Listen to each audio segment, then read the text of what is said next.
Marfrig, con sus plantas de San Jorge y Villa Mercedes, potenciando su liderazgo en el desarrollo de la cadena de ganados y carnes, presenta al licenciado Ignacio Iriarte.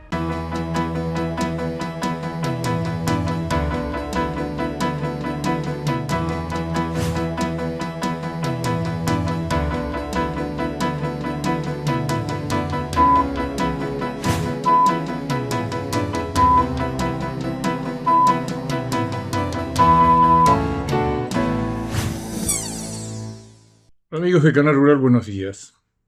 Bueno, finalmente se dieron a conocer los datos de la primera vacunación contra la aftosa de este año, que nosotros veníamos anticipando y que ahora se dieron a conocer oficialmente. No hay ninguna novedad en esto. Vamos a repasar. El stock encontrado es de 50.625.000 cabezas, un poquitito más arriba de lo que habíamos dicho en los últimos micros. Esos son 2.168.000 cabezas menos que hace un año. 2.168.000 cabezas es el 4,1% menos de stock ganadero. Esto es consecuencia de la seca.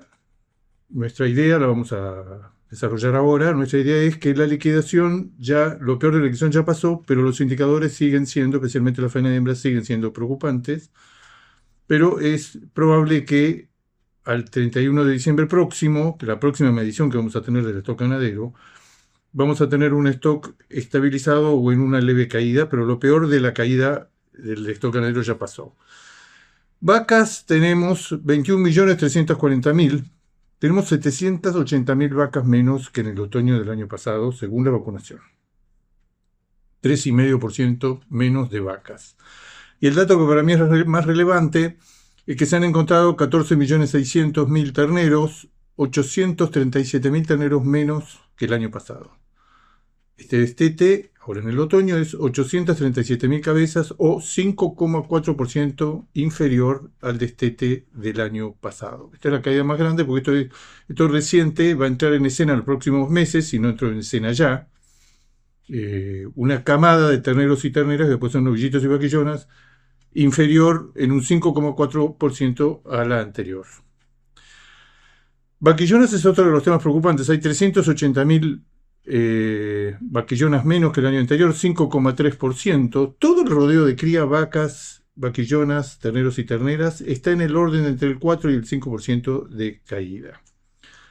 Novillos sigue cayendo, siguen caída libre después de muchísimos años. Siempre contamos que cuando se iniciaron las estadísticas de SENASA de vacunación completa de todo el país, primera campaña que es la que tomamos, la más coherente, y que ha sido la que tenemos datos de vacunación completa por un periodo más largo,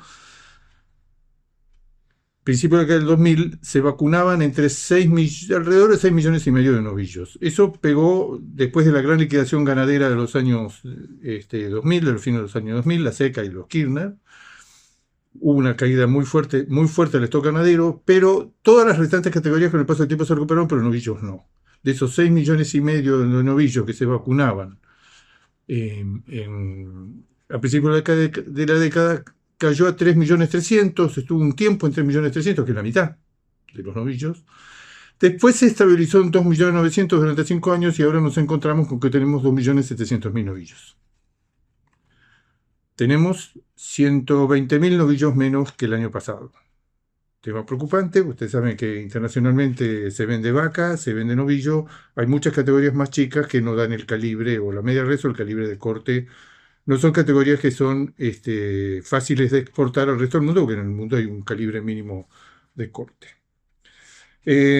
Esto es consecuencia claramente de la seca. Esto es la medición final de los efectos de la seca. Estábamos esperando la vacunación, que tenemos muchos datos de muchos años y muy coherentes, y yo creo, en base a estos datos de vacunación, con que SENASA le da letra a agricultura para que agricultura el 31 de diciembre de cada año diga, bueno, el stock ganadero es tal.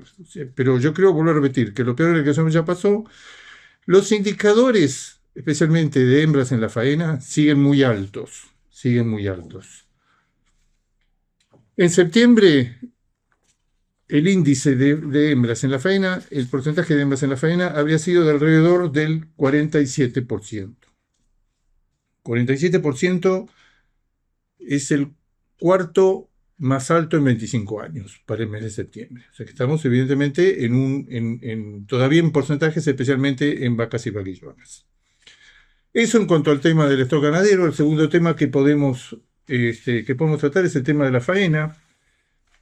Una de las razones por las cuales los precios no se recuperan, porque la exportación sufre el atraso del tipo de cambio, la recuperación de los precios internacionales es muy parcial y no se está dando con la fuerza que se esperaba. China tiene mejores valores que hace un mes o dos, pero no sé otra cosa. China venía en caída libre desde el principio de año, en algún momento pareció que paraba esa caída continúa, ahora estamos recuperando parte de la última caída, pero estamos en valores entre 30 y 35% abajo de lo que pagaba China hace 2 años. Entonces, los precios internacionales, seguimos vendiéndole a China, no podemos evitar esa dependencia que tenemos. Vemos en los últimos datos que le estamos vendiendo el 70%. Hay algunas sorpresas agradables en algunos mercados, Estados Unidos, como el caso de México y el caso, por supuesto, de Israel, pero son volúmenes menores al lado. La gran diferencia sigue dándola cuando vemos los datos totales de exportación de la Argentina. Si hay más China o hay menos China. Y China sigue siendo, a diferencia de otros países que ya están disminuyendo drásticamente a favor de que la demanda internacional extra China es muy importante, hay vida fuera de China, están reduciendo su dependencia de China. El caso más impresionante es el de Uruguay, el de Brasil y el de Australia. Pero digamos, nuestra dependencia de China es muy alta. China sigue pagando valores muy bajos y lo que estamos viendo es que el resto de los mercados hay buenos valores para la Hilton, hay buenos valores en Estados Unidos. Estados Unidos se ha tomado un respiro. Estas últimas semanas. China es poco, ahora lo vamos a ver, es poco lo que se puede afirmar porque esta es la semana del Golden Week, que son festejos que se borran la mayoría de los importadores, hay muy pocas operaciones, pero daría la impresión que esta recuperación que tanto se habló de China a favor del plan de estímulo a la ganadería, del plan de estímulo a la economía, de mayor líneas de crédito, además, todo de fomentar el consumo, de ver si disminuyen esa tasa descomunal de ahorro y de inversión sobre el Producto Bruto que tienen. Todo eso no se está dando. Los consumidores chinos tienen una muy baja confianza, que es el indicador de confianza, ustedes saben que se toma cada vez más en cuenta en todos los lugares del mundo, en todos los países del mundo. En China da muy mal, después de la pandemia da muy mal. Entonces, eso lo lleva a los chinos a redoblar, a aumentar aún más su fantástica tasa de ahorro. Hay estudios que hablan del 40% y hablan del 45% del PBI. El 45% es seguro la tasa de ahorro, que es descomunal al lado de nosotros estamos vegetando en el 15%. Pero quiero decir, la influencia en el mercado internacional presenta un panorama extraordinario. Va a cerrar el año probablemente 800.000, 1 millón de toneladas más grande. El mercado internacional de carne vacuna, nosotros eso es poco lo que estamos aprovechando. Estamos mejor en Estados Unidos, estamos mejor en México, estamos algo mejor en Israel. Estamos con volúmenes similares. Vamos a terminar el año un 6, 7, 8% por arriba del año pasado. Vemos las cifras sorprendentes de Brasil, las cifras sorprendentes de Australia, las cifras sorprendentes de todos los países que no tienen. Nosotros tenemos esta limitación tan seria que es el tipo de cambio. Pero digo, por un lado, el consumo interno sabemos que se está recuperando a partir de niveles muy bajos. Ahora vamos a tratar la relación entre salarios y precio de la carne. Pero es evidente que hay un problema tanto en la demanda de consumo como en la demanda de exportación, que estaba siendo de alguna manera compensado con faenas muy bajas. Recuerden que en algún momento hubo meses donde la faena, hubo momentos a mediados de año donde la faena estaba entre un 15 y un 20% abajo del año pasado. Es cierto, había incertidumbre, había esto, se había restringido circunstancialmente la oferta, pero la oferta ya no estaba en una media del 10% anual, un promedio, una tendencia. Había bajado todavía por debajo de eso. Después se fue recuperando y lo que estamos viendo en los últimos 3 meses es que hay una recuperación ostensible de la faena, hay más carne en el mercado. Parte está yendo a exportación, buenos datos de exportación, 85.000, 86.000 toneladas de con hueso en el mes de septiembre, en el mes de agosto, pero la mayor parte está yendo al consumo. El consumo ya no está en los 43, 44, 45 kilos, probablemente acá hay que tomar promedios móviles. El consumo varía todos los meses, según varía la exportación, según varía la faena, la cantidad de días hábiles, hay muchos, pero es evidente que se está consumiendo más, que parte, nosotros Es difícil esperar una mejora en los precios de la hacienda por ahora, porque ha empezado a ofertar esa enorme cantidad de hacienda encerrada que veníamos contándolo desde hace meses, el feedlot. Entonces, tenemos una exportación. Muchas plantas han dejado perder dinero, otras plantas a favor también. Un tema que está trabajando a favor es reducir la ociosidad porque hay más faena y se está trabajando más, las plantas predominantemente exportadoras. Pero lo cierto es que ahora hay un componente nuevo. La demanda de los exportadores está limitada por el tipo de cambio, la demanda del consumo por la baja brutal de los ingresos de los salarios, que empieza a recuperarse, pero todavía a niveles muy bajos. Ahora hay más oferta. La faena promedio diaria del mes de septiembre que acaba de terminar fue 55.600 cabezas, que está apenas por debajo del año pasado. El año pasado fue un año de una seca atroz. Y con respecto al año 22, que es el último año normal, estamos faenando 55.600 cabezas diarias en el mes de septiembre, ahora que acaba de terminar, y hace 2 años matábamos 53.000. O sea que todavía estamos en niveles bajó, pero están en niveles relativamente altos. Cuando lo desglosamos por categoría, lo que encontramos es que vacas estuvimos matando en septiembre 10.000 vacas diarias, 10.100, contra 9.300 de esos años. ¿Por qué 2 años? Porque fue un año normal, el stock no creció, no había un tema de seca de por medio, oferta y demanda, la exportación estaba en niveles muy interesantes. Matamos en septiembre último 10.000 vacas diarias contra 9.300 de 2 años. Vaquillonas es el ítem que todavía nos preocupa y sigue preocupando. Vaquillonas en septiembre matamos 14.700 diarias, cuando en un año normal matamos 13.000 diarias. Novillos ya pegó un escalón, están 13.500 en septiembre, 13.500 novillos diarios contra 14.000 de un año normal. Y novillitos, estamos en 13.100, ya está en caja, 13.100 contra 13.000 de un año normal. Si uno mira esto, ve, vaca bajó por las razones estacionales, novillos pegó un escalón que va a ser difícil en el corto plazo que se recupere, esa sensación que no hay novillos, y este recuento en la vacunación confirma que hay un componente de que hay circunstancialmente menos novillos, estructuralmente menos novillos en el campo. Ahora, lo que uno ve es que vaquillonas sigue muy alto, vaquillonas muy altos y una vaca que no está en valores propios de retención. Tanto vaca como vaquillonas lo sumamos, le agregamos las terneras, lo ponemos al porcentaje de hembras en la faena, estamos todavía en niveles propios de una... No estamos en equilibrio. Con un 47% a esta altura del año, donde históricamente o estacionalmente baja, no estamos en equilibrio. Faena en los últimos 3 meses, de la mano básicamente del feedlot. Lo que está sucediendo es que la faena es muy alta para las necesidades de una demanda que está acotada en la exportación, vuelvo a repetir, por el problema de la falta de competitividad que nos da el tipo de cambio, que es creciente. Una de las cosas que nos tenemos que ir pensando es que el gobierno va a sostener este tipo de cambio y que tiene altas probabilidades de sostenerlo, y si lo sigue a sostener en estos niveles, con un crawling peg de solo el 2%, puede haber un deterioro, o va a haber un deterioro en términos reales en los próximos meses, y con la posibilidad de que cuando baje la inflación por debajo del 2%, ese crawling peg se reduzca aún más. O sea que no está a la vista por ahora la recuperación del tipo de cambio. ¿Cuál es el nivel de hacienda encerrada? El nivel de hacienda encerrada es 1.955.000 animales, es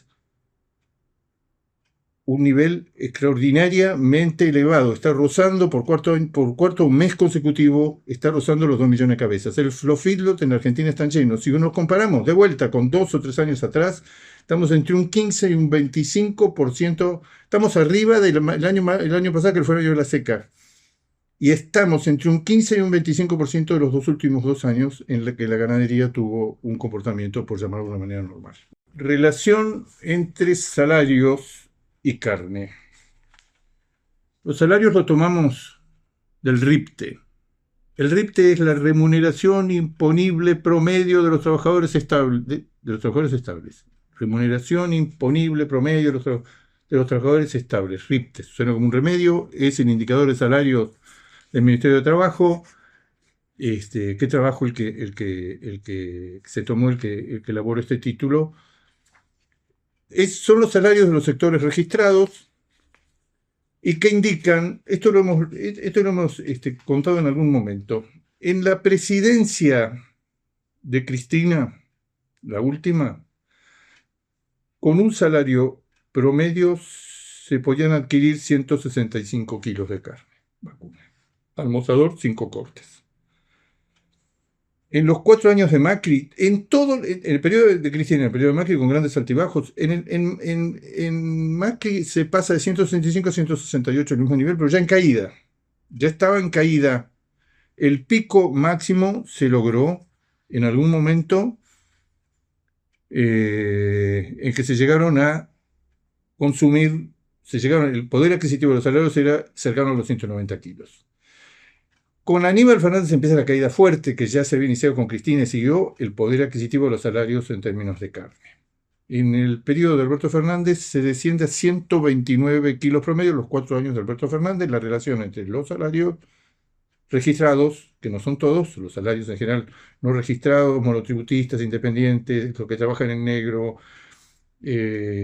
todos esos ganan menos o mucho menos y tienen una relación que no es constante. En épocas de crisis ganan mucho menos porque no tienen sindicalización, no tienen defensa.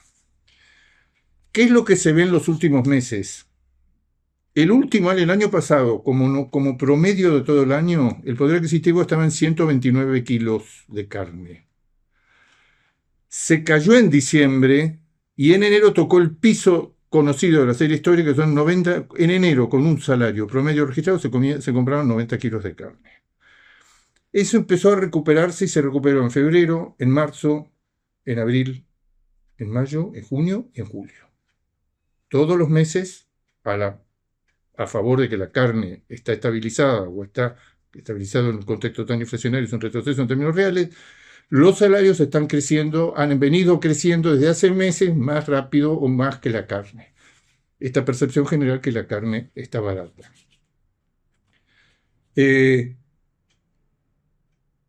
julio, que es el último mes que podemos sacar la cuenta, es el último mes que se publicó el RIPTE, que en general se publica con 2 meses de atraso, de los 90 kilos en enero, poder de compra de un salario promedio, pasamos a 125 kilos. Estamos todavía lejos de los 160/180 kilos de hace 5 o 10 años.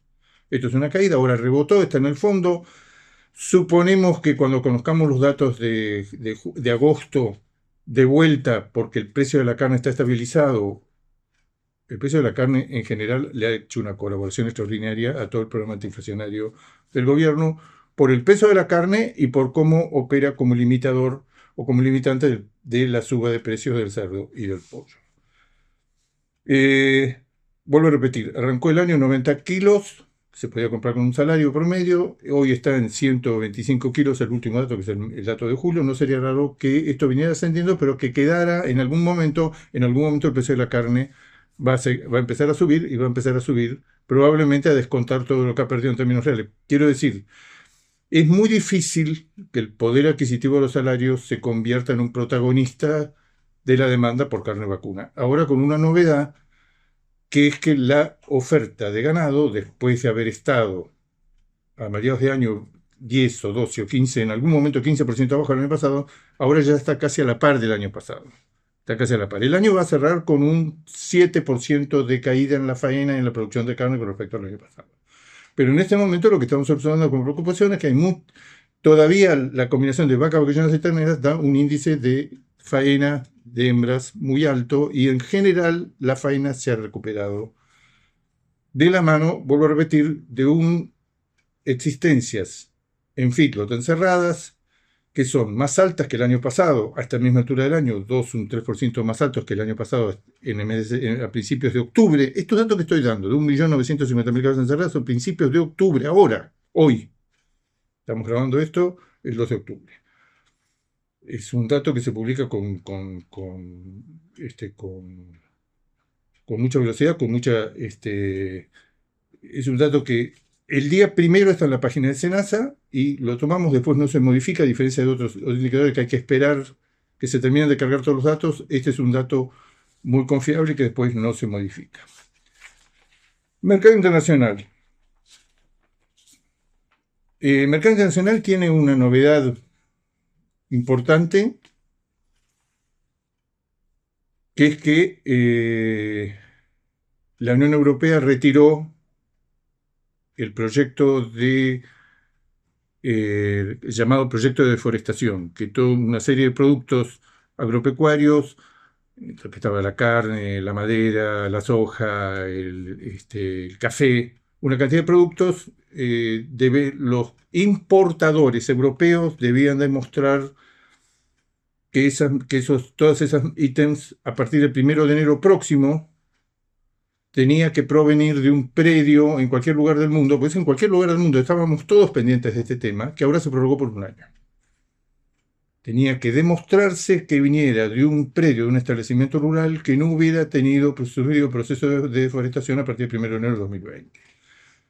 Esto produjo una resistencia muy grande en Australia, en Estados Unidos, por supuesto en la Argentina una cantidad de polémica, porque por el tema de BISEC nos vamos a nosotros a hacer las certificaciones, los productores, para demostrar. Todo indicaba que si esto se llegaba a dar, Argentina y Uruguay estaban mejor posicionados que Brasil. Lo que se esperaba, Brasil iba a un choque de planetas. Brasil iba a un choque porque no tenía nada preparado y Brasil está en la mira de todos los organismos internacionales. La presión fue muy grande, pero finalmente la Comisión Europea ha propuesto, y esto va a quedar firme, y yo creo que va a quedar firme en los próximos días, que esto se prorroga por un año. Esto había originado algún recalentamiento del precio de la carne en el mercado europeo, porque se estaba viendo a futuro que se corría la posibilidad de que la carne especialmente de Brasil, Brasil se negaba sistemáticamente, mostraba que en el caso de Brasil era imposible lograr en un periodo muy corto, aún los predios que no tienen ningún historial de deforestación del 1 de enero del 2021 para acá, aún esos predios no estaban en condiciones de certificarlo ni se podía poner en marcha y se iba un faltante de carne. Pero la presión más grande, curiosamente, vino dentro de la Unión Europea. Vino, por ejemplo, ya lo hemos contado acá, por ejemplo, los fabricantes de alimentos balanceados con que se alimenta gran parte del ganado en Europa, alimento balanceado comercial que se compra en una veterinaria, se compra en la cooperativa del pueblo, y que se hace con ingredientes en gran medida importados, con harinas de soja, con maíz, con una cantidad de productos que Europa no tiene, y que empezaron a advertir: mira, te vas a dar el gusto de tomar esta medida, pero esto va a ser un tiro en la pata porque hay muchos productos que van a dejar de entrar y vamos a tener un colapso de alimentación. Muchos sectores por diferentes motivos presionaron. Lo cierto es que hoy nos desayunamos el 2, que esa medida se prorroga. Vamos a ver en qué va a quedar. Queda una posición muy débil la von Leyder, la presidenta de la autoridad máxima de la Unión Europea para el tema. Y lo que estamos viendo es que este tema evidentemente va a tener ahora un embate muy grande. Ya está teniéndolo hace pocas horas que lo sabemos, de la derecha, de la extrema izquierda, de los ruralistas, de la izquierda, de Greenpeace, de los conservacionistas, de una cantidad de sectores que habían presionado para que saliera esta legislación que era muy difícil de implementar. El mercado internacional fuera de este tema lo que está mostrando es exportaciones récord de Brasil. Brasil es probable que este mes de septiembre, cuando conozcamos los datos, esté por arriba de las 240 o 245 mil toneladas en un solo mes. Brasil es descollante del lado de la oferta, así como es Brasil y Australia del lado de la oferta, Estados Unidos y China del lado de la demanda. Australia también con registros muy importantes de exportación. No en los niveles australianos, no en los niveles récord de los meses anteriores, pero Brasil sí, y Brasil es el primer exportador del mundo. Brasil demostrando que está exportando grandes volúmenes a China, pero no es con China, que está por debajo, bien por debajo del 50%, está exportando entre 100 y 120 mil toneladas mensuales, frente a un mercado de 200, está exportando 240 mil mensuales. En algún momento Brasil tenía también una dependencia muy grande en sus exportaciones del mercado chino. China es un misterio, lo venimos diciendo, es la conclusión que saca todo aquel que intenta estudiar y predecir cuál va a ser la conducta. China está en volúmenes interesantes, arriba de 230.000 toneladas mensuales de compra. Ya no son las 280, 290 ni 300.000 toneladas de los picos del año pasado o de principios de este año. Se ha estabilizado en un nivel muy alto. China tiene un problema interno muy importante de caída fuerte de precios de la ganadería vacuna y de la lechería.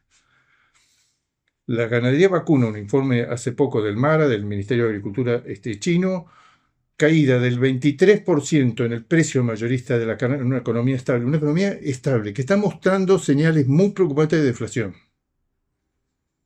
con una intención permanente del gobierno chino de que se invierte, se ahorre menos y que se gaste más, que haya más consumo. Ahora se han lanzado una cantidad de planes para apoyar la ganadería de leche y la ganadería de carne, porque las dos están en crisis. El precio mayorista de la carne vacuna, el novillo, lo que acá es $4 en gancho, en China, después de una crisis brutal, ha caído a $8.40, en Estados Unidos es $6.30. Esos precios en China no alcanzan. El precio de los alimentos es muy caro, no hay tierras, no hay mano de obra, las explotaciones no tienen escala. A estos precios que encima han caído, la ganadería en China no es rentable. Esto que venimos diciendo, que lo vienen diciendo todos los que han estudiado el mercado chino al detalle, China no tiene ventajas comparativas ni competitivas para producir carne vacuna. Lo tiene, es un formidable productor de cerdo y de pollo, y desde hace una década de pescado de pileta, de peces de pileta, pero no tiene ninguna capacidad. Del boom del consumo de los últimos 10 años, en números redondos, el 25% se cubrió con mayor producción nacional, el 75% con carne importada. ¿En qué situación está China en este momento? Se estabilizó esa baja en los valores que habíamos visto en los últimos 2 meses. Las importaciones son altas, están en un momento del año que estacionalmente están alto. Vamos a ver cuáles son. Hay mayor optimismo porque el plan general de China, de reactivación de China, excede el tema del sector agropecuario, el sector cárnico, que a su vez tiene un subplan para mejorar la rentabilidad que ha caído. Hace poco hicieron unas encuestas que fueron muy conocidas. El 75% de las explotaciones de carne en China está perdiendo dinero, con precios que para nosotros son precios. China tiene costos extremadamente elevados de producción. No tiene tierra, no tiene tierra arable, y como ellos siempre dicen, si tuviéramos una hectárea de tierra arable, lo último que se nos puede ocurrir es poner una vaca encima. Entonces, China se ha tomado un respiro en estas semanas por el famoso Golden Week. Los volúmenes que está comprando siguen siendo muy elevados. Todos los países, Argentina está reducido marginalmente su dependencia del mercado chino, porque vemos que los meses en que nosotros exportamos volúmenes muy altos es porque está China de por medio. El mercado internacional sigue mostrando signos muy favorables, depende de nosotros. Esperemos que lo hagamos el año que viene, poder aprovecharlos. Amigos de Canal Rural, será hasta el próximo jueves. Marfrig, con sus plantas de San Jorge y Villa Mercedes, potenciando su liderazgo en el desarrollo de la cadena de ganados y carnes, presentó al licenciado Ignacio Iriarte.